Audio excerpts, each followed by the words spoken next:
Welcome, you're watching To The Point. I'm Preeti Chaudhary. Well, a big decision was finally made by the Congress party after 20 days of getting an invite for the inauguration of the Ram Mandir. The party decided to, what they said, respectfully decline.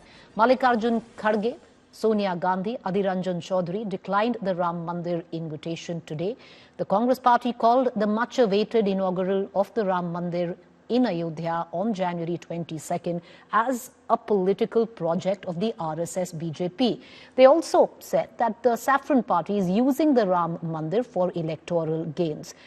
They made that hard call, while they also said that, listen, the Mandir is only complete in its first phase. So the structure of the Ram temple is incomplete. What is the hurry of the Bharatiya Janata Party to inaugurate it right before elections? As per the Congress, the reason for it is nothing else but electoral gains, because the Mandir would only be completed by the end of the year, which is December 2024. It's in 4 phases and only the first phase is complete. 3 phases of the Mandir completion are still left. However, that led to a big political fallout, both from the Bharatiya Janata Party as well as a defense lodged by the Congress as well. But the big question also will remain, viewers, after that Congress has made this hard call of declining the invitation, will the other India allies follow? All right, we're going to play all the reactions coming in just about a minute. Let's cut across to our guest this evening, Dr. Sandeep Shastri, National Coordinator, Lokniti Network, Ashutosh, author, political analyst, Sanjay Singh, senior journalist. Ashutosh, let me begin with you. There are 2 ways to look at it. One, the Congress falling into the BJP trap, because now a party which anyway called them a party of appeasement for a particular community will go to town calling them anti-Hindu. The other way around, they would have been damned in any case. Damned if you do, damned if you don't, might as well not go. See, Preeti, I think there should be absolute clarity on one issue, that this was an event which was managed by RSS and the Vishwa Hindu Parishad and the BJP. So the Congress has to make a choice whether they want to be a visitor to an RSS-led event or not. They made a choice, and I think it's an ideological choice. What I'm saying is that instead of making it clear after so many days, they should have done it on the day itself. I don't think that it was such a tough call. And if anybody was thinking that not going to Ram Temple on that particular day when the inauguration is going to happen, and this will drastically impact on the voting behavior of Hindus and the Muslims, I don't buy that argument. And it's the religious, the nature of a person and the electoral behavior. These are the 2 different things. I might be religiously very devout worshipper of Bhagwan Ram, but will my religious commitment decide my electoral behavior? I totally disagree on that point. Secondly, anybody who has thought that the Muslims, if Congress had gone to the temple and the Muslims would have reacted in a different way, even that is also not true. I think the politics in India is very clear.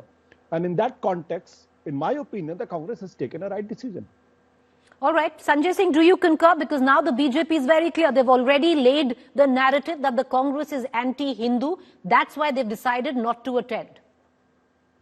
See, Preeti, I'm afraid Congress's decision today and whatever they have said only perpetuates what Mr. A.K. Antony has written in his report post 2014 election, saying that there is a perception that Congress has become a party of Muslims and has been alienated, I'm paraphrasing, alienated from Hindu political thoughts and Hindu electorates. What is another interesting factor, if you read, you are showing as to what Congress party has written, has said in its statement. In Hindi, that becomes even more interesting, because Hindi goes to larger masses. English, it says 2019 के माननीय सर्वोच्च न्यायालय के निर्णय को स्वीकार करते हुए और लोगों की आस्था का सम्मान में श्री मल्लिकार्जुन खड़गे, श्रीमती सोनिया गांधी और श्री अधीर रंजन चौधरी भाजपा और आरएसएस के इस आयोजन के निमंत्रण को ससम्मान अस्वीकार करते हैं. When you are honoring and you are saying that you are accepting that faith of millions and also honoring Supreme Court's verdict on the case, you at the same time, in respect to that and while honoring that, you are submitting that you are not going there. I see this is slightly contradictory, because this may become a counter narrative to form against the Congress by the BJP and allied sections. Sandeep Shastri, Dr. Shastri, do you think, it's a hard stand, whichever way one might look at it, and it can go either ways. At one end, the Congress making it very clear that as per them, though they respect the sensibilities of those people who revere Lord Ram, but they are not going to go because they say that this is a political spectacle of sorts, or a political, setup by the RSS and the BJP. On the other hand, they also touch upon the mandir is incomplete. What was the hurry to inaugurate it? Do you see this backfiring for the Congress in some way, because the BJP could go to town with this? Preeti, the Congress was clearly walking a very, very thin line. Accept the invitation, you will be criticized. Reject the invitation, you will be criticized. So I think what they have tried to do is state that you have all respect for the construction of the temple, but the inauguration is something which is becoming political, therefore we will not go. On the other hand, Preeti, I think it's important for us to understand now, after 9.5 years, that the BJP has mastered the managing of the message. Now, I think this is just one more example. There are, over the 9 years, you have several examples as to how the BJP has very adroitly used a situation that comes up along the way to their advantage. Be it this event, be it earlier the inauguration of the new parliament building, or be it G20 or whichever. So the Congress finds itself in quite a difficult situation, because by not accepting it, you are allowing the BJP to go home saying that here is the opposition which is anti-Hindu. I think, Preeti, finally, what would be important is how the Congress is going to lay down its message for this election and focus on maybe its whole principle of Nyay or other issues, so that the damage which could be caused by this one factor is reduced. I think that would be the effort the Congress makes. But beyond a shadow of doubt, the BJP has been able to use every occasion that has come to its advantage, at least in recent times. Ashutosh, it's been a dilemma for the Congress. They've been sitting on it for a while. But now, by taking this stand, saying that we are not going to go, respectfully decline, is this also a cue for the India Alliance? Because only yesterday you had a Mamata Banerjee who practically used the same language. Preeti, I can't say that all the alliance partner will also take the same route. I'm not very sure about it, because if you look at Akhilesh Yadav Samajwadi Party, they are singing a different tune altogether. Mamata Banerjee is singing a different tune altogether. And again, the Mamata is directly pitted against the Bharatiya Janata Party in West Bengal. So what I always admire and have always admired about the Bharatiya Janata Party and Narendra Modi is that they had an ideological position and they never compromise on that. So why the Congress party, if has an ideological position, why the Congress should be seen to be compromising on that? I have always believed that with this event, the Bharatiya Janata Party will consolidate only Hindutva vote. Those who have been voting for the Bharatiya Janata Party and they intend to vote for the Bharatiya Janata Party, but there is a vast majority of the people who, among the Hindus, who are not ritualistic by nature, who are not temple goer, but they believe in Hinduism. But that Hinduism does not mean the Hinduttavad of a Bharatiya Janata Party. So this at the max can consolidate the BJP's vote. At the max, in the eyes of these people, these Hinduttavadis, Congress not going to the temple can project them as somebody who is anti-Hindu. But I am not buying that argument that this is a mistake which the Congress party has committed. Certainly not. There is still 63% of the population in the country who has voted for the Bharatiya Janata Party in 2019. And this 63% Hindu voter has a majority of them are Hindus. So there is a substantial chunk of the people who don't buy to the who don't buy the BJP's argument, or who don't buy their ideological position, or don't buy their temple as a political issue. And I'm sure there are many people who make it very clear that going temple is different, voting for the BJP is different. And if somebody is not going to the temple, that does not mean that he or she is anti-Hindu or the anti anything else. All right, Sanjay Singh, I want to bring you in. Let's flip this around. Till now, one thing that the Congress has always been charged with is that you are confused in your narrative. You don't know where your ideology lies. What is your core ideology? Sometimes you are trying to play soft Hindutva card. Sometimes you're trying to run to temples. Mixed signals you're giving. This time around, whichever the gamble might be, it might backfire, it might work. But many can also say that the Congress, by taking this stand, is now making this secularism versus what they say is a party which is bigoted as per the Congress. I think the Congress is confused in the sense of whatever the central party leadership may think, but vast mass of Congress rank and file feels otherwise. Even Himachal Pradesh Chief Minister Sukhvinder Singh Sukkhu thought otherwise. He clearly said, given an invite, he would go there. His another prominent minister, Veerbhadra Singh's son, was very happy, and he said he would of course go there. He has got an invite, and his father had done so much for it. The Congress party in yesteryears used to claim that Pale unhone khulwaya tha. Of course, that was a court directive. But fact remains that we credited Rajiv Gandhi for that.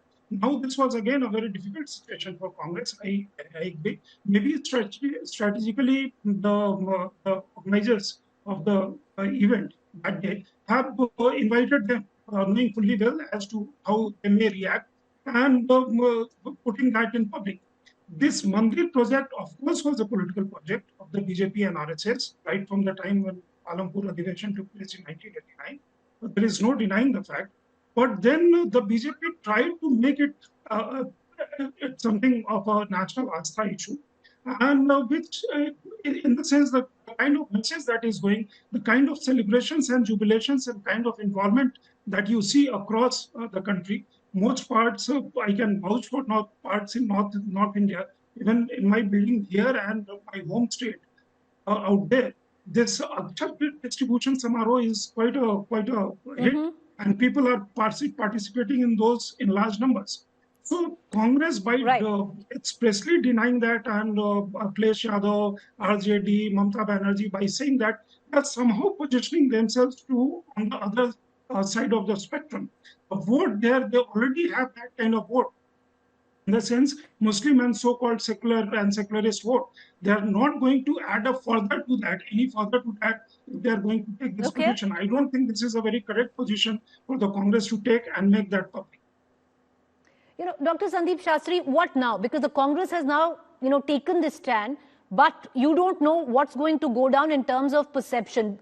Will the others, the India bloc follow through? Because many, to use a Hindi terminology, call this a Shivji ki Barat. Everyone has their own point of view, even within the Congress. Will they be able to drive home the point that the reasons why they're leaving, and not going for the Ram Mandir inauguration is ideological and not political?